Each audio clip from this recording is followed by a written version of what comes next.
أعوذ بالله من الشيطان الرجيم بسم الله الرحمن الرحيم. Assalamualaikum warahmatullahi wabarakatuh. Alhamdulillahi ala ihsanih wa syukru lahu ala taufiqihi wa amtinanih wa asyhadu an la ilaha illallah wahdahu la syarika lahu ta'ziman li sya'nih wa asyhadu anna Muhammadan abduhu wa rasuluhu da'ila ridwanih. Allahumma salli alaihi wa ala alihi wa ashabihi wa ikhwani. Para jamaah ya yang dirahmati oleh Allah Subhanahu wa taala. Alhamdulillah pada kesempatan pagi hari ini kita dipertemukan oleh Allah Subhanahu wa taala dalam rangka saling mengingatkan ya. Dan semoga pertemuan kita diberkahi oleh Allah Subhanahu wa taala dan menjadi pemberat timbangan kebajikan kita di akhirat kelak. Pada kesempatan kali ini kita saling mengingatkan tentang bersabar dan berbaik sangka kepada Allah Subhanahu wa taala. Ya, Allah Subhanahu wa taala berfirman tentang hamba-hamba yang beruntung yang terbebaskan daripada kerugian.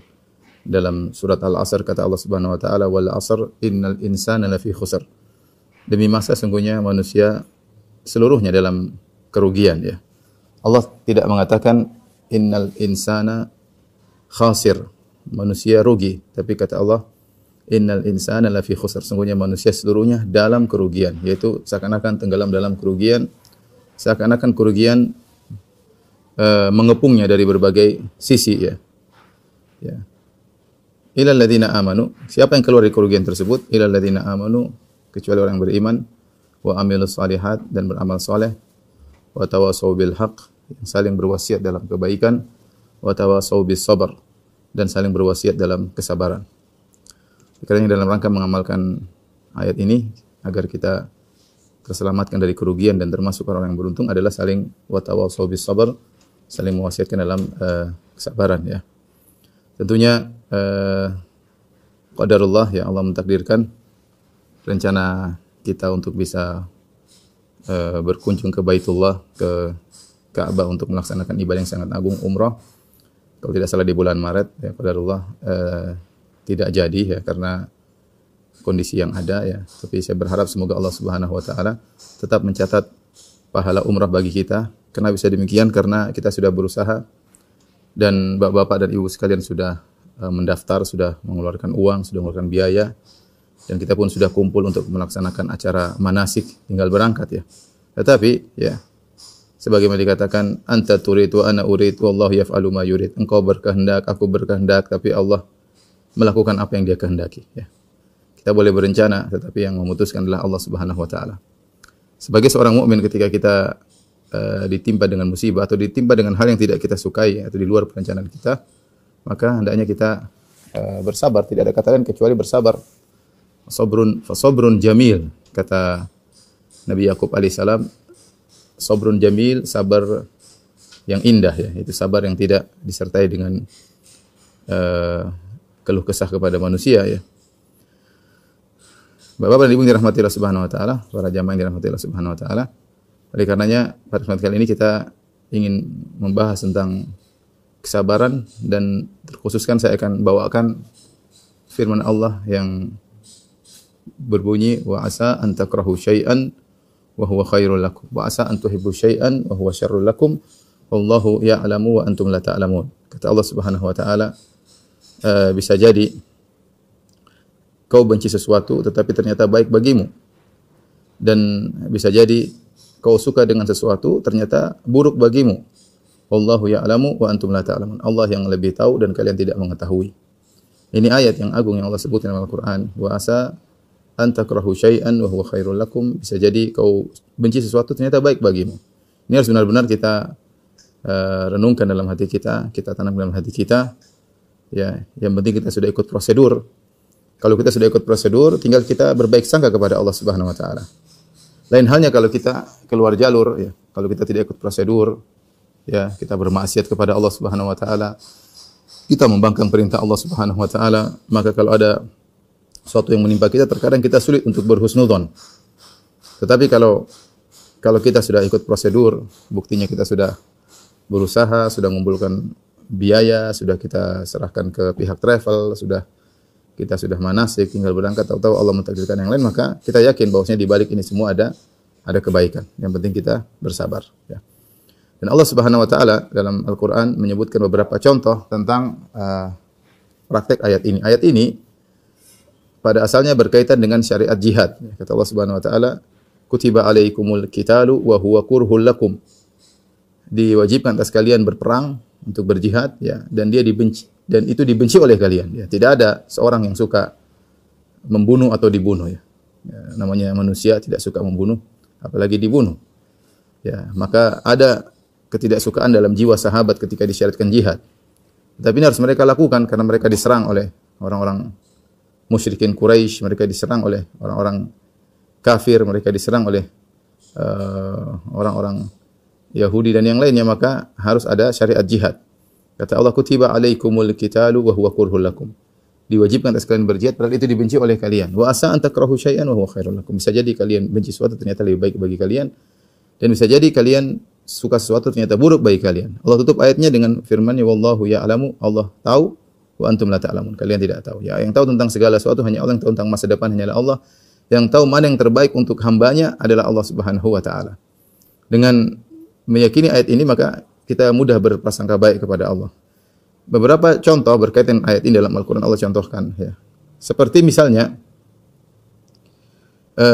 kisah Nabi Yusuf alaihissalam, ya.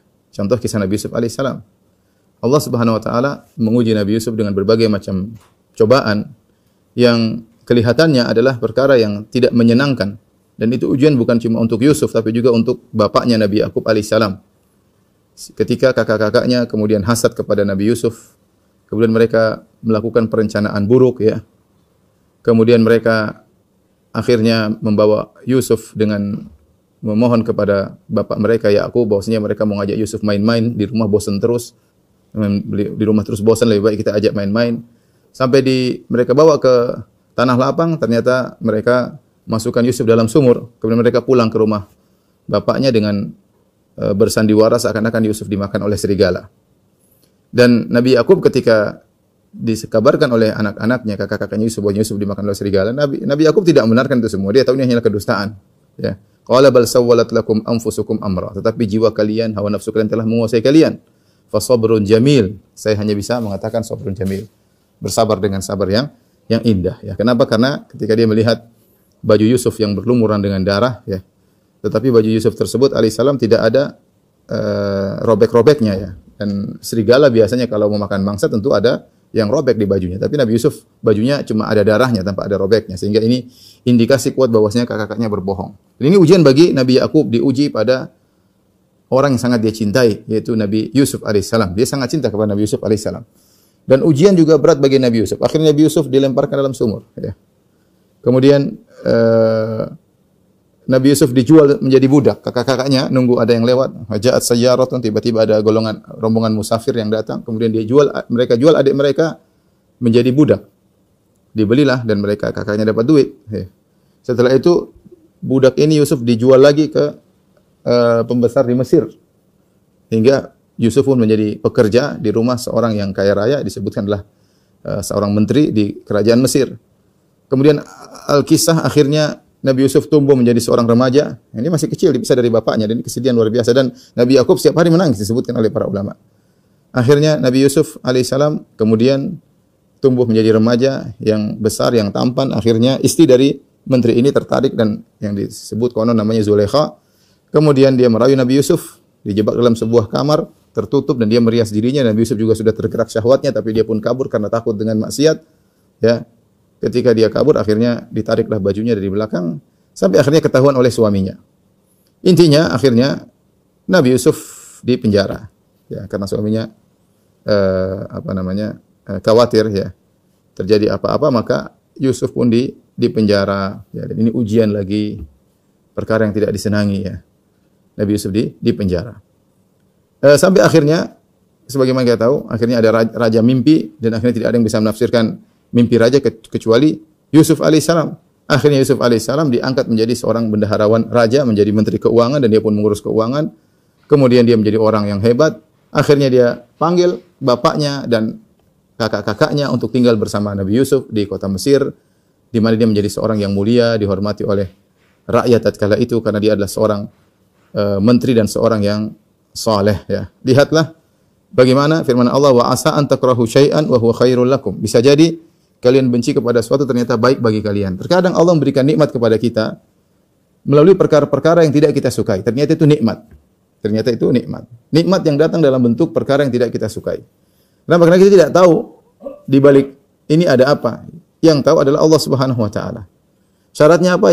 Syaratnya ketika kita menghadapi sesuatu yang menurut kita tidak baik, kita harus bersabar. Ya. Allah mengatakan wal aqibatu lil muttaqin, bahwasanya kesudahan yang baik bagi orang yang bertakwa. Lain halnya kalau kita menghadapi ujian tersebut dengan tanpa sabar, maka kesudahannya belum tentu baik. Tapi kalau seorang menghadapi semua itu dengan kesabaran, maka wal aqibatu lil muttaqin, kesudahan bagi orang yang bertakwa adalah baik. Ini contoh di antara contoh-contoh yang Allah sebut dalam Al-Qur'an. Yusuf menghadapi perkara-perkara yang dia benci, 1, 2, 3, 4, akhirnya dia menjadi, kesimpulannya menjadi orang yang hebat ya.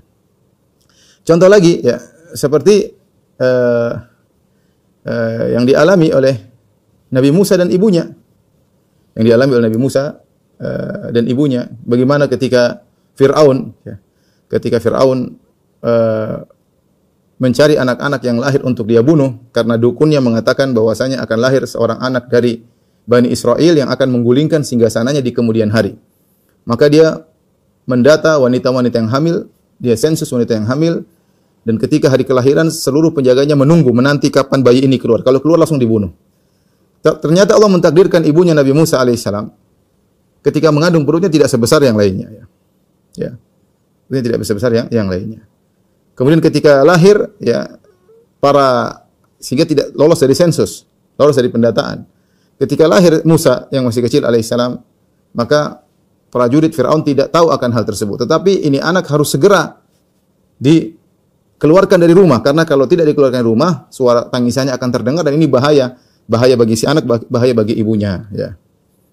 Maka Allah Subhanahu Wa Taala bercerita tentang hal ini. Kata Allah Subhanahu Wa Taala, "Id auhayna ila ummika ma yuha anikthi fihi fit tabuti faqdi fihi fil yammi falyulqihil yammu bis sahil ya'khudhu aduwwun li wa aduwwullah wa alqaitu alayka mahabbatan minni wa litusna'a ala aini."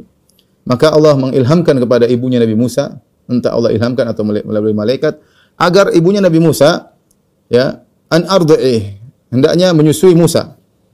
Setelah baru lahir disusui Musa alaihissalam, baru sebentar lahir kemudian disusui. Setelah itu harus diletakkan di sebuah tabut, sebuah keranjang, sebuah kotak dan harus dibuang di Sungai Nil. Ini perkara yang tidak menyenangkan. Ya. Bagaimana anak yang dia sayangi, yang dia tunggu-tunggu kelahirannya setelah 9 bulan, begitu lahir dia susui, dia sudah merasakan bagaimana memeluk anak tersebut. Ya. Kita bisa bayangkan bagaimana seorang ibu lah yang tidak ada rasa cinta kepada yang paling besar kecuali cinta seorang ibu kepada anaknya. Lagi anaknya masih kecil. Dengan penuh kesedihan, maka dia setelah susui Nabi Musa, diletakkan di kotak, kemudian dia lepaskan. Lepaskan kotak tersebut, berjalan di Sungai Nil, ya, entah dengan gelombangnya, entah ada buayanya, entah apanya. Wallahu a'lam apa yang terjadi dengan kotak tersebut. Harus dia lakukan. Hal yang sangat dia tidak sukai, bagaimana seorang ibu terpisah dari anaknya. Ya. Maka sang ibu mengatakan kepada kakaknya Musa, "Kusi, ikuti adikmu kemana kotak tersebut berjalan." Subhanallah, kotak tersebut berjalan sampailah melewati singgasana atau istana Fir'aun. Dan Allah mentakdirkan ternyata istrinya Fir'aun, yaitu Asya binti Muzahim, menikah dengan Fir'aun dan tidak punya anak. Dan dia ingin punya anak, tiba-tiba dia lihat ada kotak lewat, disuruh ambil. Ketika dibuka ternyata ada si kecil Musa. Ya. Si kecil Musa. Faltaqatahu alu Fir'auna liyakuna lahum aduwwan wa hazana. Maka diambillah keluarga Fir'aun mengambil Musa, ya. Ketika Fir'aun lihat, tiba-tiba istrinya Fir'aun jatuh cinta kepada anak ini, senang kepada Musa karena Allah mengatakan wa alqaitu alaika mahabbatan minni. Kami lemparkan kecintaan kepada engkau wahai Musa. Ini semua orang lihat kamu pasti suka. Semua orang lihat kamu pasti senang. Di antaranya istrinya Fir'aun lihat Musa, dia pun senang.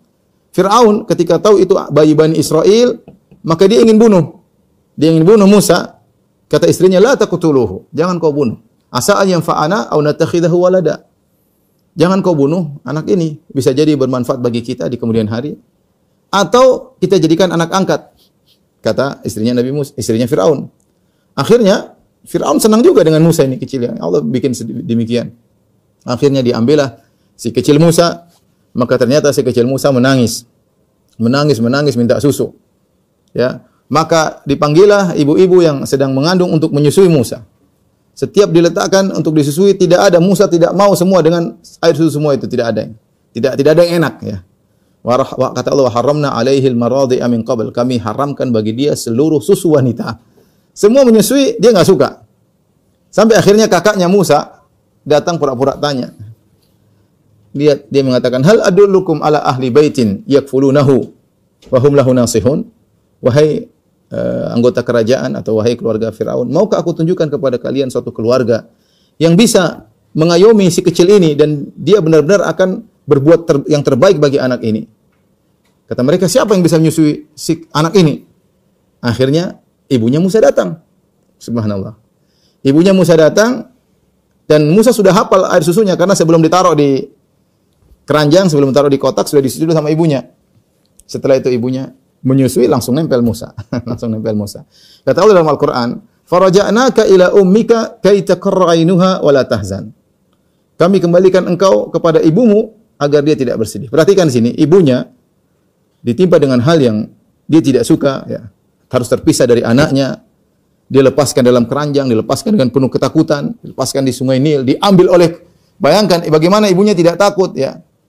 Dia melepaskan Musa dalam kotak supaya selamat dari kejaran keluarga Fir'aun. Ternyata dipungut oleh Fir'aun langsung. Ternyata dipungut. Jadi itu perkara yang menakutkan. Waduh, ini anak saya lepaskan supaya lolos dari kejaran Fir'aun, malah Fir'aun yang tangkap. Tetapi ternyata Fir'aun tidak bunuh. Bahkan Fir'aun jatuh cinta sama Musa. Bahkan sibuk mencarikan tukang susunya, babysitternya Musa. Sampai akhirnya jadi babysitternya ibunya sendiri. Dan disebutkan oleh para ulama, ibunya Musa melepaskan Musa di pagi hari, sore sudah kembali sama dia. Sore sudah kembali sama dia. Bahkan ibunya, Fir'aun tidak tahu kalau ini ibunya Musa, bahkan ibunya menyusui Musa di istana. Dia pindah ke istana, menyusui si kecil Musa, bahkan digaji oleh Fir'aun. Bahkan digaji oleh Fir'aun menyusui anaknya sendiri sampai menjadi dewasa dan besar. Itulah bisa jadi seorang membenci sesuatu ternyata lebih baik baginya. Yang penting apa? Yang penting ketika diuji sabar, itu yang penting. Beda kalau ketika diuji tidak sabar, ya belum tentu kesudahannya baik. Allah mengatakan wal aqibatu lil muttaqin. Ya, kesudahan yang baik adalah bagi orang yang bertakwa. Ya. Musa pun demikian. Musa, Allah sebenarnya surat Al-Qasas, dia melakukan kesalahan, ya. Ketika kata Allah Subhanahu wa taala, ketika Musa sudah dewasa, wa dakhala al-madinata ala hini ghaflatin min ahliha fawajada fiha rajulaini yaqtatilani hadha min syi'atihi wa hadha min aduwwihi fastaghathahu alladhi min syi'atihi ala alladhi min aduwwihi fawakazahu Musa faqada alaihi. Ketika Musa suatu hari masuk ke kota Mesir, siang hari orang sedang tidur, tiba-tiba dua orang bertengkar.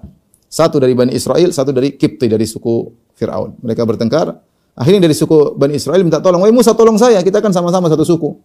Akhirnya Musa karena fanatik golongan, dia pun tolong temannya tersebut, fawakazahu Musa, maka dia dorong itu orang anak buahnya Fir'aun, mati, faqada alaih, dia mati. Akhirnya awal hasil besoknya, kemudian ada lagi yang minta tolong, dari Musa minta tolong, akhirnya berita sudah tersebar di Mesir, akhirnya Musa ingin dibunuh oleh kerajaan Fir'aun.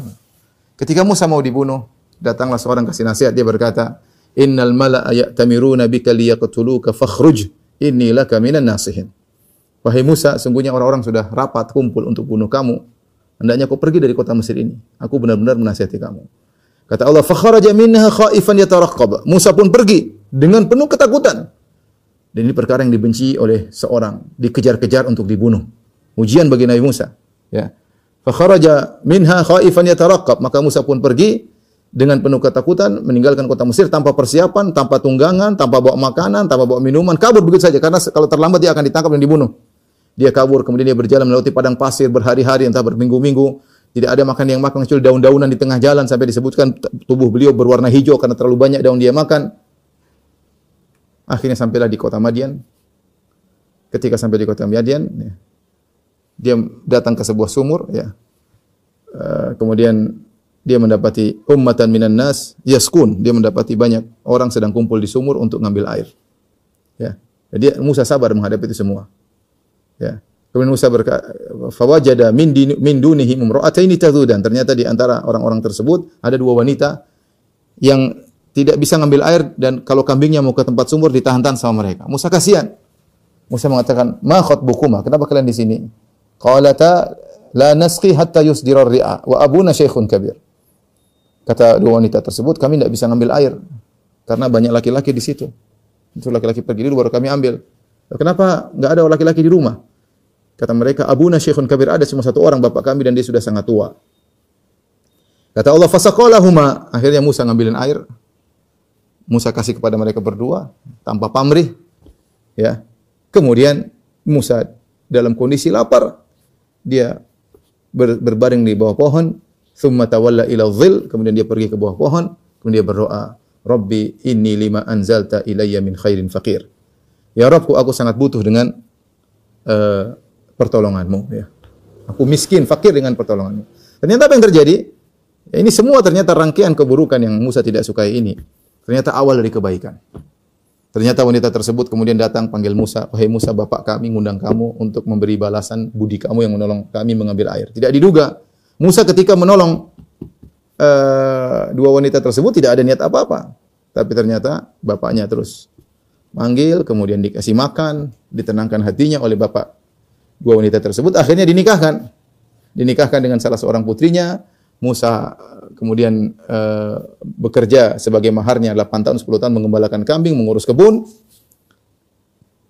Setelah 10 tahun, kemudian Musa rindu untuk bertemu dengan keluarganya di Mesir. Dia menyangka kasus dia sudah dilupakan oleh pemerintah Mesir. Ternyata ketika dia berjalan bersama istrinya di malam hari, musim dingin, tiba-tiba dia lihat dari kejauhan ada api. Kata Nabi Musa, inni anastu nara. La'alli atikum minha biqabasin aw ajidu 'alan nari huda.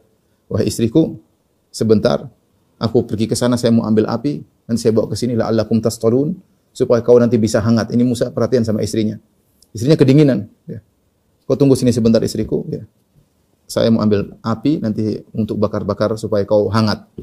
Ketika Musa ke sana, ternyata itu cahaya. Di situ Nabi Musa ketemu dengan Allah Subhanahu wa taala. Maka Nabi Musa diangkat menjadi rasul untuk berdakwah kepada Firaun, yang di situ Allah mengatakan, "Wa matilka biyaminika ya Musa." Allah mengatakan, innani anallah, wahai Musa, aku adalah Tuhanmu.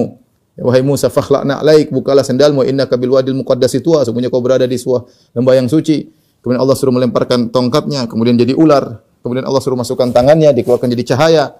Ternyata Musa diangkat menjadi seorang rasul yang mulia, ya. Kemudian disuruh berdakwah kepada Firaun. Lihat bagaimana hal yang tidak disukai oleh Musa ternyata mendatangkan banyak keberkahan. Dia pergi ke Madian, ketemu dengan orang soleh, menikah dengan istri yang soleha, kemudian diangkat menjadi rasul oleh Allah Subhanahu wa taala. Ini contoh bahwasanya wa asa an takrahu syai'an wa huwa khairul lakum. Bisa jadi kau benci sesuatu, ya, dan itu lebih baik bagimu. Sampai sebagian mengatakan seandainya Nabi Yusuf hanya tinggal di rumahnya bapaknya, manja, dia tidak akan menjadi bangsawan di Mesir. Tetapi untuk menjadi bangsawan di Mesir, dia harus melalui tahapan-tahapan yang semua adalah perkara yang dibenci. Lempar dalam sumur, kemudian dijadikan budak, bekerja di penjara, baru kemudian menjadi seorang bangsawan di Mesir. Musa pun demikian. Musa harus melakukan kesalahan, harus dikejar oleh pemerintah Mesir, harus bekerja, dan seterusnya sampai akhirnya menjadi seorang memiliki mertua yang soleh, istri yang soleha, kemudian diangkat menjadi seorang rasul. Di antara contoh yang Allah sebutkan dalam Al-Quran, wa asa an takrahu syai'an wa khairul lakum, bisa jadi suatu buruk ternyata baik bagimu, seperti kisah Aisyah radhiyallahu taala anha yang Allah abadikan dalam surat Nur, ya. Surat An-Nur. Innal ladzina ja'u bil ifki usbatun minkum la tahsabuhu syarran lakum bal huwa khairul lakum. Kata Allah, sungguhnya orang-orang yang datang yang melakukan kedustaan, ya, sekelompok dari kalian. La tahsabuhu syarran lakum. Jangan kalian menyangka itu buruk bagi kalian, bahkan itu lebih baik bagi kalian. Apa kisahnya? Kisahnya hal yang buruk yang menimpa Aisyah ketika Aisyah bersama Nabi SAW dalam suatu safar. Kemudian mereka mampir di suatu tempat, sudah menjelang sampai di kota Madinah, mereka baru dari pulang, kalau tidak salah dari Ghazwatul Muraisi, mampir suatu tempat, sebentar lagi sampai di kota Madinah, tiba-tiba Aisyah ingin buang hajat di malam hari. Maka dia pun keluar dari keranda, kemudian dia sudah balik, tapi lupanya kalungnya hilang, maka dia balik lagi cari. Sehingga dia lama mencari kalung. Para penjaga keranda Aisyah menyangka Aisyah sudah pulang, sudah masuk balik karena kerandanya tertutup dengan kain. Mereka tidak sadar Aisyah belum balik. Akhirnya diangkatlah keranda tersebut karena wanita dahulu kurus-kurus. Ada Aisyah atau tidak ada, mirip-mirip. Beratnya akhirnya diangkat, ditaruh di atas onta Aisyah. Kemudian mereka pulang, ternyata Aisyah begitu balik rombongan sudah tidak ada. Akhirnya dia menetap di situ. Datanglah seorang sahabat yang ditugaskan oleh Nabi untuk mengecek barang-barang yang jatuh, namanya Sofwan bin Mu'attal As-Sulami. Ya. Kemudian dia pun akhirnya lihat Aisyah radhiyallahu anha, maka dia pun tolong Aisyah, maka mereka berdua berjalan masuk di kota Madinah di siang hari bolong. Rupanya kesempatan mereka berdua berjalan di siang hari bolong ini dijadikan kesempatan oleh orang munafik Abdullah bin Ubay bin Salul untuk menuduh Aisyah sebagai wanita pezina. Maka hebohlah di kota Madinah, Aisyah berzina dengan Sofwan bin Mu'attal As-Sulami. Yang ini terus sampai Nabi SAW tidak menggauli Aisyah. Nabi ragu-ragu, Nabi tidak tahu apa yang terjadi. Ya, sampai akhirnya kasus semakin tersebar, sampai akhirnya, dan Aisyah tidak sadar ternyata sudah heboh jadi buah bibir. Dan Aisyah mendengar, akhirnya Aisyah pun sakit. Terus dia minta izin ke rumah ibunya, dan dia nangis berhari-hari, 2 hari atau 3 hari. Ya. Kondisi yang sangat menyedihkan, bagaimana orang-orang munafik menyebarkan hoax, menyebarkan isu, sampai sebagian sahabat pun terprovokasi menuduh Aisyah berzina. Dan yang menyedihkan, Aisyah suaminya, yaitu Rasulullah SAW, juga tidak tahu hakikatnya. Sampai Rasulullah SAW mengatakan, ya Aisyah, ya, in kunti alamti bidzam, kalau kau melakukan dosa, maka mengakulah, sungguhnya seorang kalau bertobat kepada Allah, Allah akan menerima taubatnya.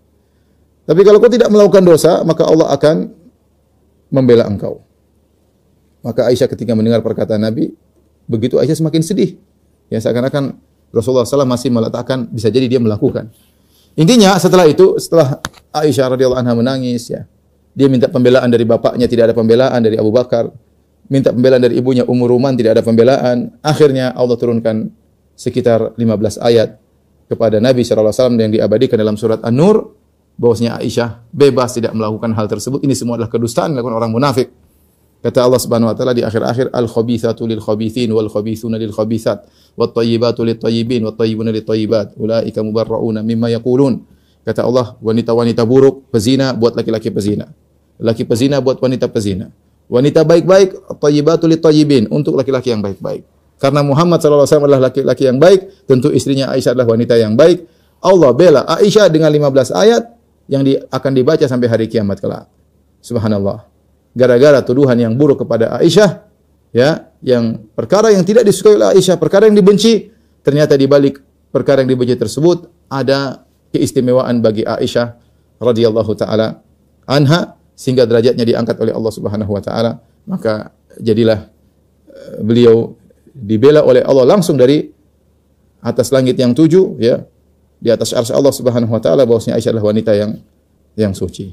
Ini di antara contoh yang Allah sebutkan dalam Al-Quran yang mendukung kaidah bahwasanya bisa jadi kau benci sesuatu, ternyata itu baik bagimu.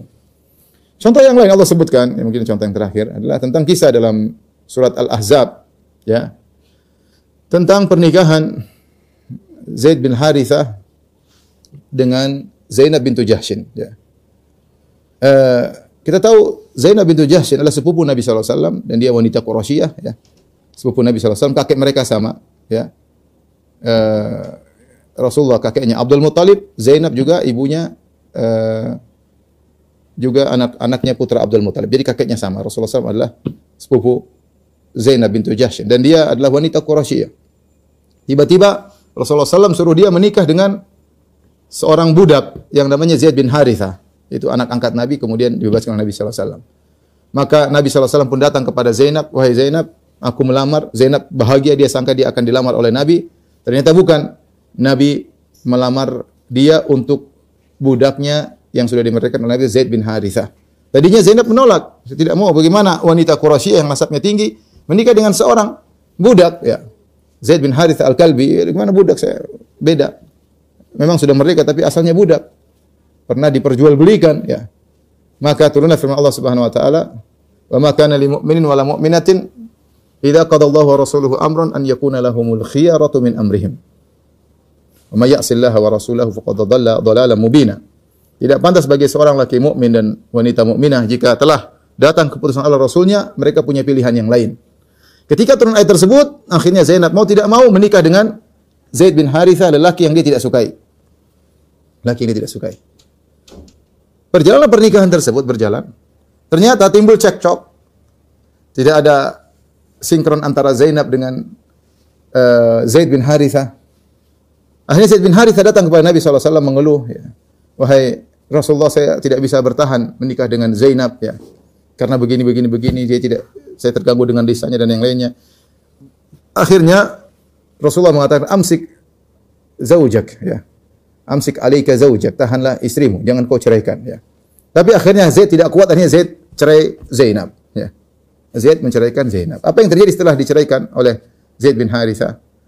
Kata Allah Subhanahu wa taala, "Falamma qada Zaidun minha wataran zawwajnakaha." Ya, tatkala Zaid sudah selesai dari urusan dengan Zainab dan Zainab sudah habis masa iddahnya, kami pun nikahkan engkau wahai Muhammad dengan Zainab bintu Jahsyin. Dengan Zainab bintu Jahsyin, ya. Subhanallah, lihat. Semua perkara tidak disukai tapi ujungnya indah, ya. Zainab tidak mau menikah dengan Zaid. Ternyata setelah itu Zainab dicerai oleh Zaid. Setelah itu Allah menyuruh Nabi menikahi dengan Zainab. Maka Nabi SAW menikah dengan Zainab, jadilah terangkat derajat Zainab, jadilah dia Ummul Mukminin. Bahkan yang menikahkan tanpa wali, langsung yang menikahkan kata Allah, zawwajnakaha, kami nikahkan engkau, langsung tanpa wali. Oleh karenanya Zainab radhiyallahu anha membanggakan dirinya di hadapan istri-istri Nabi yang lain. Kata Zainab, sebagai riwayat dalam Sahih Bukhari, kata Zainab, zawwajakunna ahalikunna. Sungguhnya kalian wahai istri-istri Nabi yang lain dinikahkan oleh wali-wali kalian. Wa zawwajani Allah min fawqi sab'i samawat. Adapun aku dinikahkan oleh Allah yang di atas langit yang 7. Wa asa an takrahu syai'an wa huwa khairul lakum. Bisa jadi kau benci sesuatu ternyata baik bagimu. Apa yang terjadi pada Zaid? Zaid, ya. Dia sedih harus berpisah dari istrinya. Ujian hidup, ya. Kemudian dia tidak boleh lagi menjadi Zaid bin Muhammad, ya. Ud'uuhum li abaihim huwa aqsatu indallah. Dulunya Zaid ini anak angkat Nabi Muhammad sehingga dikenal dengan Zaid bin Muhammad. Allah tegur, kata Allah, jangan namakan dia Zaid bin Muhammad. Ud'uuhum li abaihim. Sebutkan bapaknya. Jadi Zaid bin Harithah. Padahal dulu sangat mulia ketika namanya dinisbahkan kepada Rasulullah, Zaid bin Muhammad. Kemudian Allah turunkan ayat sehingga akhirnya dia pun tidak lagi bersandar kepada Nabi Muhammad SAW. Jadi Zaid bin Harithah kepada bapaknya Al-Kalbi. Tetapi apa yang terjadi? Dia sabar menghadapi ini semua. Ternyata setelah itu Allah turunkan ayat, ya, bersintang Zaid dan Allah sebut namanya. Falamma qada Zaidun minha wataran. Tatkala Zaid selesai dari urusan dengan istrinya, kami nikahkan kau Muhammad dengan Zainab. Subhanallah, tidak ada seorang sahabat pun yang disebutkan namanya dalam Al-Quran kecuali Zaid. Dan ini menjadi spesial bagi Zaid, bagaimana namanya disebut oleh Allah Subhanahu wa taala, berarti Allah punya perhatian khusus kepada Zaid, ya. Dan nama Zaid abadi, dibaca sampai hari kiamat nama Zaid. Dan ini pemuliaan Allah kepada Zaid bin Harithah, ya. Gimana kalau kita disebut oleh Allah Subhanahu wa taala, tentu kita bahagia dan senang, ya. Sebagaimana Ubay bin Ka'ab, ya, ketika Rasulullah SAW datang berkata kepada Ubay, ya Ubay, inna Allah amarani an aqra alaik. Ya Ubay, Allah menyuruhku, memerintahkan aku untuk membacakan Quran kepadamu. Maka Ubay bin Ka'ab berkata, hal samani, apakah Allah menyebut namaku? Kata Rasulullah, iya. Maka Ubay bin Ka'ab pun menangis, ya. Terharu, bahagia bagaimana Rabbul Alamin mengingat dia, ya. Maka demikianlah Zaid akhirnya juga dimuliakan oleh Allah dengan disebut namanya secara khusus dalam Al-Quran dengan nama Zaid. Ini semua sekedar sebagian contoh yang Allah sebutkan dalam Al-Quran yang menunjukkan kaidah wa asa an takrahu syai'an wa huwa khairul lakum. Bisa jadi kau benci kepada suatu namun itu baik bagimu. Dan kita sendiri merasakan dalam kehidupan sehari-hari. Kita dengar cerita, saya punya kawan pernah cerita, dia ingin pergi ke suatu daerah, kemudian terjebak dengan macet, ya akhirnya terlambat pesawat. Ketika dia sampai, pesawat sudah terbang, ternyata pesawat tersebut meledak, ya. Ternyata pesawat tersebut apa? Meledak. Dia tidak tahu. Kita tidak tahu bahwasanya bisa jadi kita benci sesuatu, ternyata itu baik bagi kita. Maka kita husnudzon, ya. Kalau kita terkadang tidak bisa memikirkan apa sih yang baik, serahkanlah, pasti ada kebaikan di balik apa yang menimpa kita. Cuma syaratnya tadi, wal aqibatu lil muttaqin. Ketika menghadapi ujian kita harus bersabar. Ini saja kepada kawan-kawan, kepada bapak dan ibu yang dirahmati Allah Subhanahu wa taala. Sedikit mungkin hal yang bisa membuat kita senantiasa berhusnudzon kepada Allah Subhanahu wa taala. Tentunya tidaklah setiap kita kecuali diuji oleh Allah Subhanahu wa taala. Ya, ujian tidak jadi umrah atau ujian yang lainnya, masing-masing punya ujian sendiri ya. Tapi kita senantiasa husnudzon bahwasanya di balik ujian tersebut yang penting kita bersabar menghadapinya, tetap berprasangka baik, dan Allah mengatakan ana inda dhanni abdi bi, aku sesuai dengan persangkaan hambaku. Faliyadhunna abdi ma syaa, hendaknya hambaku berprasangka kepadaku apa yang dia sukai. In dhanna khairan falahu, kalau dia berprasangka baik bagi dia kebaikan. Wa in dhanna syarran falahu, kalau dia berprasangka buruk bagi dia keburukan. Semoga kita senantiasa bisa berprasangka baik kepada Allah Subhanahu wa taala. Wallahu a'lam bishawab. Demikian saja, wabillahi taufik. Assalamualaikum warahmatullahi wabarakatuh.